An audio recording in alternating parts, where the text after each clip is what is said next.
Greetings. This is Eric Lang, and we're back with a new episode for my channel. This one is this is the third episode, and this one is going to be what I call the shiny object distraction. The shiny object distraction will be familiar to anyone in project management. Nobody's ever heard of it and been like, no, that's never happened. Everybody that's heard of it is very familiar. Strangely enough, there's not a lot of planning to deal with it. So this is one of those human factors in people-centric project management phenomena that is rampantly common and very difficult in terms of its negative impact on project execution, while simultaneously no one talks about it and no one does anything for it. So this shiny object distraction is when contributors, and this harkens back to the first episode of N-1 in the Matrix.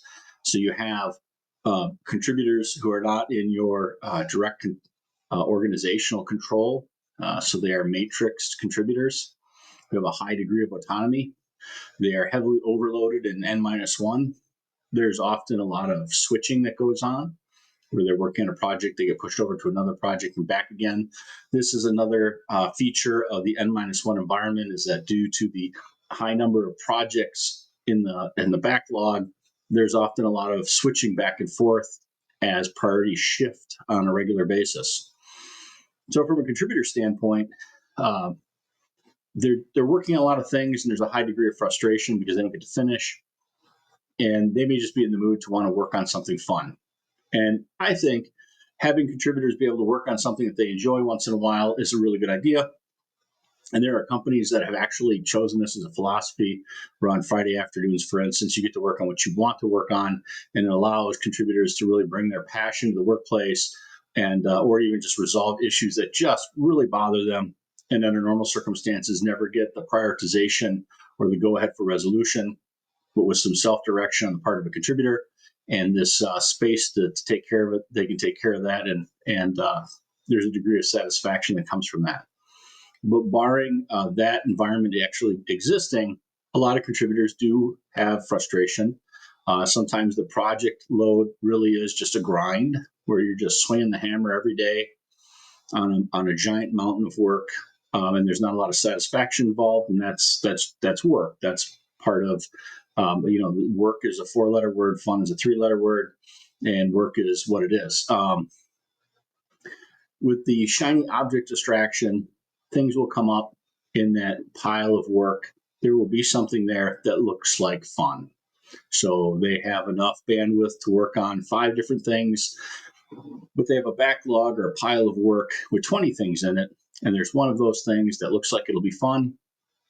And you'll see them pull the full weight of their bandwidth and effort and move over and work on that shiny object. This is where engagement is important. By remaining engaged as a project manager with contributors, you'll at least have some heads up if there's regular inspection of what work is being accomplished. If you're not doing that, if you're just throwing things over a wall and you come back later, you may find that the contributor has gone off on a tangent.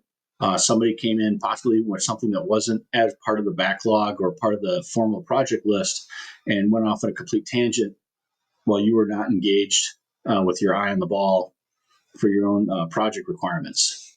So the shiny object distraction is very real. You'll see it over and over again, and it requires engagement from the project manager. That engagement creates a little bit of tension. That's a positive tension with the contributor to keep them focused. This is harkening back to the name: engagement, focus, and tension in project management.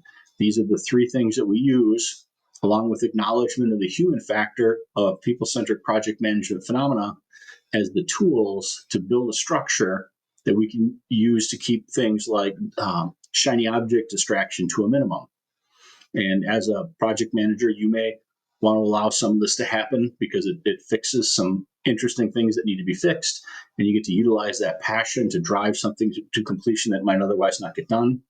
But at the same time, you want to stay engaged enough that you don't have contributors off on tangents and actual prioritized work is not being completed. So shiny object distraction, very real.